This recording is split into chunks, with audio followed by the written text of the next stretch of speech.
God's chosen ones, you have passed the test. Now your soulmate is sent to you. Tonight, the boundaries in heaven are being redrawn. The clock stops at 11:59 p.m. A soft breeze slips through the curtain, carrying a chill into the darkened room. The golden glow of a small candle trembles against the wall, flickering like a breath. You sit there in silence, listening to the rhythm of your heartbeat, merge with the slow ticking of time. Then suddenly, everything goes quiet. No wind, no clock. Only a voice rises, a deep, warm, and powerful voice. God's chosen one. Stop and listen. A shiver runs down your spine. You don't know why, but tears gather at the corners of your eyes. Those words touch something deep inside, as if someone has just spoken your name in the vastness of the universe. In that instant, you know this is not random. This is a calling from heaven, a signal that a new chapter in your life is beginning. And as the second hand trembles, preparing to strike midnight, a quiet spark of hope ignites within your heart. Outside, the rain falls softly, each drop landing on the roof like the heartbeat of someone waiting for a miracle. In the small room, the candlelight quivers beside a steaming cup of tea. You sit still, both hands wrapped around its warmth, your gaze resting on the foggy window pane. No words, only the sound of rain. And your own breathing, slow, heavy, alive. You've had nights like this before, haven't you? Nights when the world seemed to sleep and only you were left awake, face to face with the emptiness inside your heart. Nights when you asked the same question again and again. Lord, do you still remember me? You remember those church gatherings, sitting in the back row, watching other hands intertwine, wondering when it would be your turn. You smiled when others found love, then went home, quietly touching the cold pillow, whispering a prayer that seemed to vanish into the air without an answer. There were times you believed God had been silent for too long, times you thought you had been forgotten, set aside. But tonight, beneath the sound of the rain, He is calling your name, not through thunder or lightning, but through a tender whisper, deep within your spirit. You are not forgotten. I am still writing your story, word by word, line by line. A gentle breeze drifts through.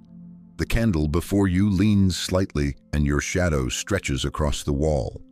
You can feel it, something different, something holy, like an unseen hand resting upon your shoulder, warm and soft, yet powerful enough to make your heart tremble.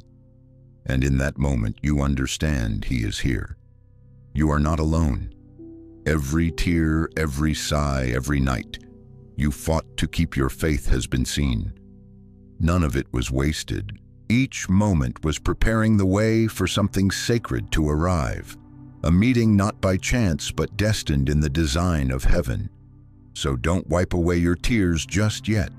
Let them fall like the final prayer of the old season, because when the rain stops, when dawn touches your window, you'll finally see why you had to walk through every long, lonely night.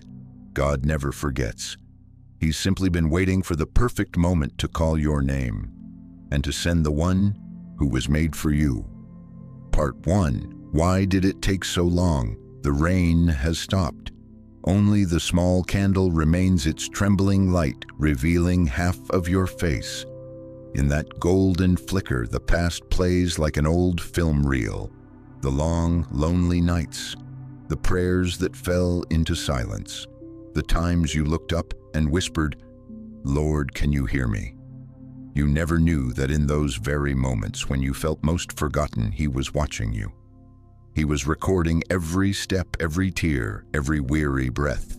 Waiting was never a punishment. Waiting was a refining. Like Noah, you've built your ark of faith while others laughed. Like Moses, you've walked through the wilderness without a map. Like David, you've hidden in the cave, believing every door was closed. And yet, in that darkness, a tender whisper brushed your heart. I have seen every tear you've cried. All these years you thought you were late, forgotten. But in truth, you were being prepared. Waiting is the fire that burns away the old fear, confusion, the need for control until your heart becomes soft enough, light enough to receive what is sacred and new. God is never late. He simply moves by heaven's clock. When everything inside you feels empty, that's when you're finally ready. People have come and gone like the wind, leaving you with the question, why? But they were never the ending, only the practice pieces, the ones that helped you recognize what is real. You've learned to love without holding too tightly, to believe without proof, and to hope even when you couldn't see the way ahead. That was the test. And you passed it quietly but completely. Don't let numbers on paper make you think you're too late. Abraham was 100 years old when the promise came. Sarah laughed in her tent when she heard she would bear a child, yet the promise still arrived. Time is not the measure of miracles. Faith is the key that opens heaven's gate. The one God has chosen for you is also on their own journey. They too are being tested. They too have known loneliness and prayed through the night. And when both souls are ready, when both have grown through the fire, God will let the two paths cross. Not early, not late, but right on time. Waiting no longer feels like suffering when you see it as part of grace's design. Like a seed hidden beneath the soil, thought to be dead but secretly growing. Like the night that seems endless but is only the moment before dawn. If God had answered you sooner, you might not have been deep enough to understand the worth of what was coming. But now, He has chosen this moment, because now your heart is ready, not only to love, but to keep love. So take a deep breath. Let the stillness settle inside you. In that silence, you'll hear it again, soft, yet full of power. I have seen every tear you've cried. And the moment you believe it, heaven begins to move. A door opens, a path glows, and the love you've waited your whole life for is already on its way, arriving exactly at the time God ordained for you. Part 2, the final battle before dawn. The sky begins to change its color. Night still lingers, but a thin line of light appears at the edge of the horizon, as delicate as a thread. But before dawn arrives, darkness always rises one last time. That's where you are now, in the final battle. Not a battle against others, but against the voices inside your own mind. Dark clouds gather thick and heavy. You can feel them not only beyond the window, but within your chest. The whispers begin. You're not good enough. It's too late. No one needs you anymore. They sound soft as the wind, but they cut like blades, slicing through the confidence you've tried so hard to hold. Yet those words aren't the truth. They're the enemy's final strategy, because he knows you're about to touch your miracle. Before every miracle, there comes a storm that tests your faith. It's the law of the soul. When you are closest to the finish line, that's when darkness uses all its strength to pull you back. But you are not alone. Right in the middle of the chaos, there's another voice, smaller, softer, yet clearer than all the rest. Stand firm, chosen one. Put on the full armor of God. Ephesians 6:11. This armor isn't made of steel. It isn't heavy. It's made of light and faith. And when you wear it, nothing can pierce through. Fear loses its power. Doubt fades. Peace begins to bloom like a seed in the dark. Remember this. The enemy never shoots arrows at empty targets. He attacks only those carrying a purpose. He doesn't fear the strong, he fears the steadfast. And that's who you are. You don't need to fight in your own strength. You only need to stand. You don't have to shout back. You only need to stay silent and believe. Because in that silence, God is working. Sometimes the greatest battles happen not in noise, but in small sacred choices. When you choose forgiveness instead of hate, you've already won a battle. When you choose to believe even when every sign is against you, you've won another. When you smile in the middle of the storm, that is the greatest victory of all. The enemy knows this. That's why he tries to make you impatient. He whispers, God has forgotten you. But you know better. God never forgets. He is silent only to see if you will still trust him in the dark. Look back on your journey, every disappointment, every fall, every night you thought you wouldn't survive. And yet, here you are. That means you've already won more battles than you realize. Each time you refused to give up, you struck down a demon of despair. Each time you chose love, even after being hurt, you defeated the strongest enemy of all bitterness. This battle doesn't require you to be perfect. It only asks you not to let go of God's hand. When doubt comes rushing in close, your eyes place your hand over your heart and whisper, "Lord, I don't understand, but I still believe." That simple prayer is the most beautiful declaration of war.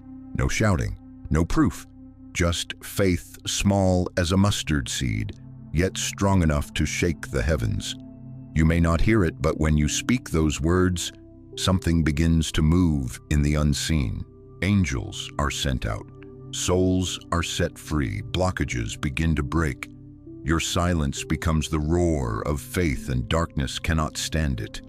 Don't forget, before the dawn appears, the sky is always at its darkest. That's the law. When you feel exhausted, when everything inside you wants to give up, remember it's the sign that a new day is about to begin. Darkness cannot hold on any longer because light is already near. Picture this. You're standing on the top of a hill. The wind is fierce. Clouds swirl overhead. You feel like you might fall, but then a hand reaches out and holds yours. No words, no explanations, just a gentle grip to remind you, you are not alone. That hand is God's. In silence, he is fighting for you. You only need to stand and let the sunrise finish the rest. A new day is beginning. The light will break through the clouds, and it will find you right where you stand. All you have to do is believe one more time. Don't fear the whispers of the dark. They're only the final breaths of defeat. Hold your peace. Put on the armor of God. Stand firm, because dawn is coming, and with it, the promise you've been waiting for all your life. Part 3. Heaven's definition of a soulmate. Night is nearly gone. The first light of dawn slips through the curtain, touching the candle that's burned almost to its end. Two small flames, one flickering weak, one still steady, lean toward each other and become one. A single flame now burns brighter golden and calm, no longer trembling in the wind. That is the first image God shows you of a soulmate. Not two separate fires trying to hold on, but two lights, becoming one rhythm of flame, shining stronger together, pushing back the darkness around them. A soulmate in heaven's eyes isn't someone who fills your emptiness. They are the one who helps you realize you were never truly empty at all. They don't come to rescue you, but to walk beside you on the divine path God already wrote for your life. This love isn't a spark that flares and fades, but a lamp that burns endlessly in the temple of faith. Think of the story of Ruth and Boaz. Ruth didn't chase happiness. She simply chose faithfulness. In loss and poverty, she said to her mother-in-law, "Your people will be my people, and your God will be my God." She didn't know what lay ahead, but she went anyway, not because she hoped to find a man, but because true love would not let her walk away. And along that humble road, God arranged for Ruth to meet Boaz, not a man sent to save her from hunger, but one destined to walk beside her in the greater plan of redemption. Boaz didn't look at Ruth with pity, but with spiritual recognition. He didn't ask, "Where did you come from?" He saw in her a faithful soul, a missing piece of his own calling. When they came together, it was more than love between two people. It was a union of destiny through which came the lineage of King David, and in time, the Savior himself. The love of Ruth and Boaz was not a fairy tale. It was heaven's pattern for divine love, two souls, not seeking each other just to be loved, but to fulfill a piece of heaven's plan together. That's why a heavenly soulmate doesn't come to erase your pain, but to look straight into it, touch your scars, and whisper, "These aren't flaws. They are glory. They won't be afraid of your weakness. They'll understand that those very places are what make you humble and able to love deeply. They won't just see your face. They'll see the light shining through your cracks, because God doesn't send a soulmate to perfect your life, but to complete your mission. They'll enter quietly, not to break or disturb, but like a prayer finally answered. They won't sweep you into passion, but into peace. You'll feel safe, not rushed, because they didn't come to make you feel love. They came to help you become love. When two souls meet, no words are needed, no proof.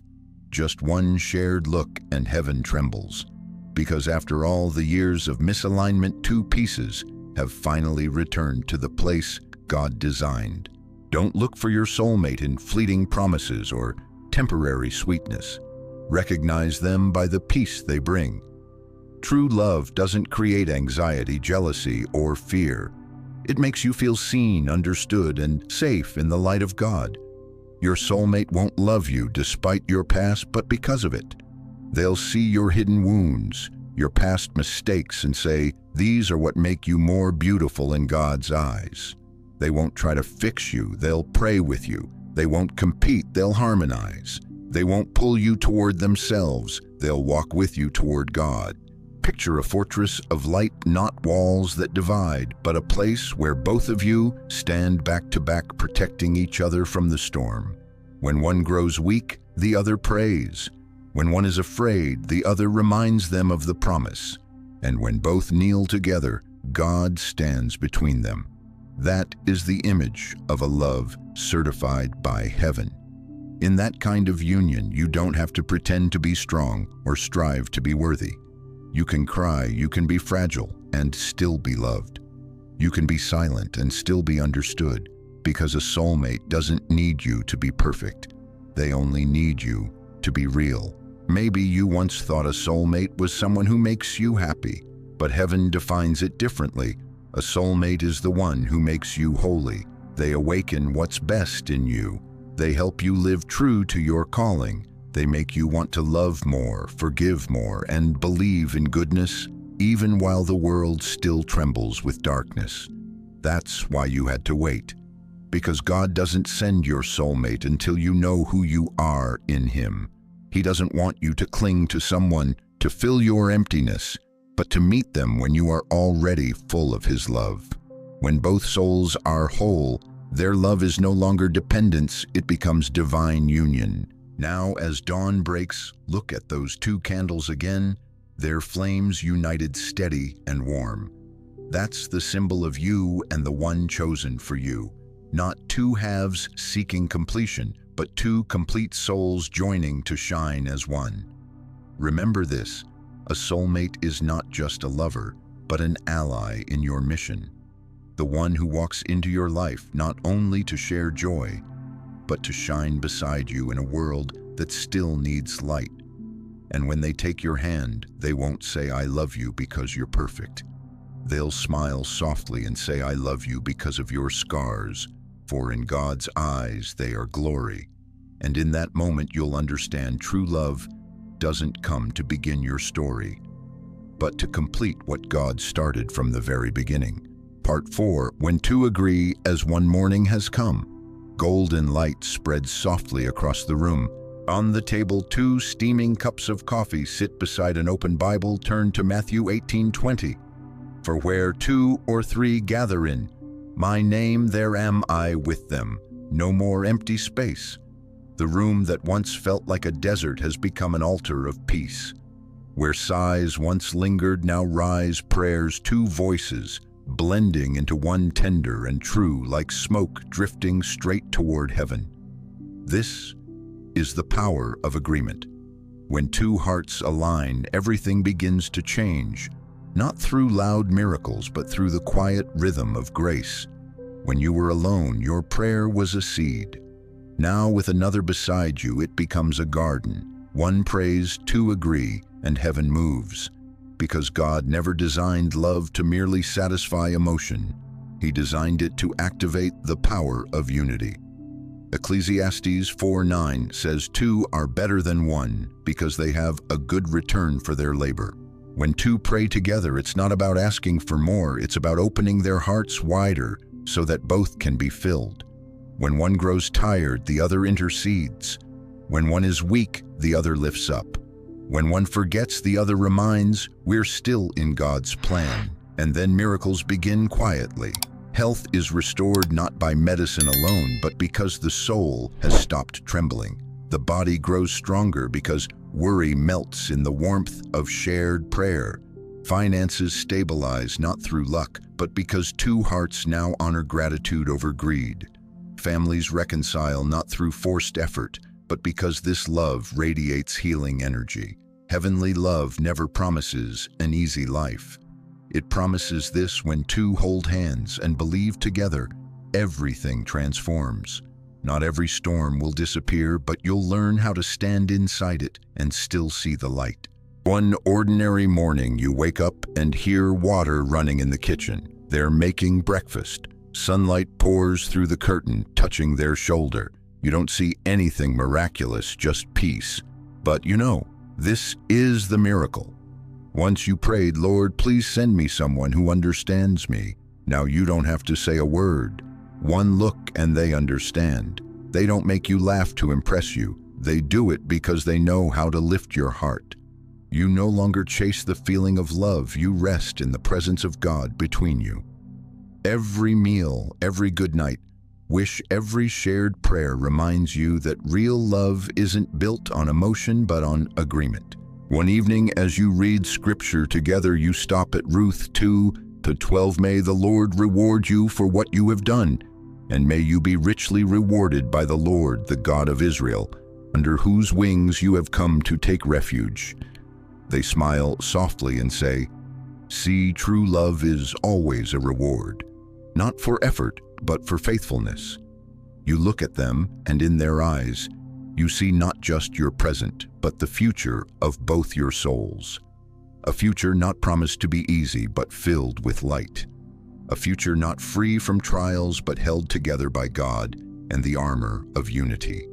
Then you realize, when two agree, every part of life rises higher. Health, heart, work, relationships. Not because one makes the other better, but because God uses both to reflect His grace. You start living differently. When sadness comes, instead of complaining, you pray together. When joy arrives, you give thanks together. When decisions must be made, you seek guidance in Scripture, not in fleeting emotion. The breakfast table has become an altar, the coffee cup a small offering. Each conversation a hymn of unity between two hearts that agree in spirit. There's no worldly promise here, only a divine confirmation. When two agree, heaven opens. God doesn't need your wealth to work miracles. He needs two hearts that will kneel together, because the miracle doesn't live in circumstances, it lives in harmony. When they look at you, they don't see mistakes or past scars. They see the glory God is growing within you. And when you look at them, you don't see perfection. You see God's light shining through their humanity. In that moment, both of you understand you're not just in love, you were sent to each other. One day, when life tests you again, you'll remember this morning, the sunlight through the window, two hands joined, two voices rising as one in prayer. And you'll know, though the world may change, the power of agreement never fades. Because love witnessed by God is not an impulse. It is a covenant between two souls that know how to kneel together. That is true love. That is a soulmate. And that is what was promised from the very beginning. When two agree, heaven stands among them. Part 5. The Runway for Miracles. Translated in the tone and standard of the GO 4.1 Storytelling Guide. Soft, cinematic, deeply spiritual, ready for a God's chosen you, bedtime narration. The night has passed. The earth is still damp with dew, and the air feels like it's holding its breath. The clock trembles. 11:59. 12:00. A single lingering sound echoes through the dark. It isn't the chime of time, it's the gentle knocking of heaven's door. You lift your head. A soft light descends, not blinding, just warm. Before you, a bridge appears, not made of wood or stone, but of light, transparent as morning mist. Each time you take a step forward, the bridge glows a little brighter, as if it only reveals itself when you dare to walk. That is the runway for miracles, the path that opens only when faith is activated. No one can walk it for you. No one can push you forward. There is only a divine invitation. Step forward, chosen one. The miracle is waiting, but the first step is always the hardest. Not because the road is long, but because of the fear inside. The fear that believing won't work. The fear that stepping out won't change a thing. The fear that God will be silent again. But remember this, no miracle ever happens in the comfort zone. Heaven moves only after you dare to believe. Faith doesn't have to be big, it just has to be alive. Like a mustard seed, so small, yet when planted, it becomes a tree that shades the whole garden. And tonight, your faith is that seed. God doesn't ask you to do something great. He simply invites you to take 3 small steps, like 3 breaths of a soul coming back to life. Step 1, nod. A small gesture, but enough to tell heaven, I agree. No words, no long prayer, just a quiet nod, a gentle yes that carries the power of Mary's let it be. That nod says, I'm not resisting anymore. I'm ready. And the moment you do, an invisible door opens. The air shifts. The light draws closer. Peace pours in like a silent river. Step 2. Write it down. Write Amen or 777. It's not as a charm, but as a mark of faith. Write it to declare, I have heard and I believe. When your hand writes, your spirit remembers. Those numbers aren't lucky signs. They're the code of agreement, the signal to heaven that you're ready to receive what you've been praying for. And as the letters form, your heartbeat slows steadier, now peaceful, because that's the moment you stop fighting life and start flowing with God. Step 3, share it. Don't keep the light to yourself, let it spread. Not to seek attention, but to reach someone still sitting in the same darkness you once knew. It could be a message, a simple phrase, a quiet post. But somewhere someone will see it, and their tears will fall, because through you, they finally feel seen. Every act of sharing plants a new seed of miracles for others and for yourself. Because when you sow hope, you also plant blessing. When you've taken all 3 steps, close your eyes. Place your hand over your heart. Feel its rhythm, steady, calm, alive. It's no longer frantic. It beats with peace, the heartbeat of someone who has crossed the night and reached the light. And in the stillness, you hear it, a whisper, I've been here all along. You're only now beginning to see. You open your eyes and the bridge of light stretches before you, reaching toward a rising dawn. You don't need to see the whole path, only the next step. Because with every step you take, light appears. That is the law of faith. Miracles don't come to those who sit and wait. They come to those who rise and nod. They don't appear in the noise, but in the quiet hearts that still believe. And you, the one who waited, who cried, who kept believing without seeing, you are living proof that God keeps his promises. Now as the clock strikes 12:00 a.m., there are no thunderclaps, no angels descending, but in the spiritual realm, a door just opened. The prayers you whispered, the dreams you thought had vanished, they are being rewritten. You don't need to understand everything, just trust that God does. Let your heart become the runway and your faith the guiding light. The miracle will land on the runway of your soul, the moment you believe without doubt. When the first light of dawn touches your window, you will know your waiting has taken form.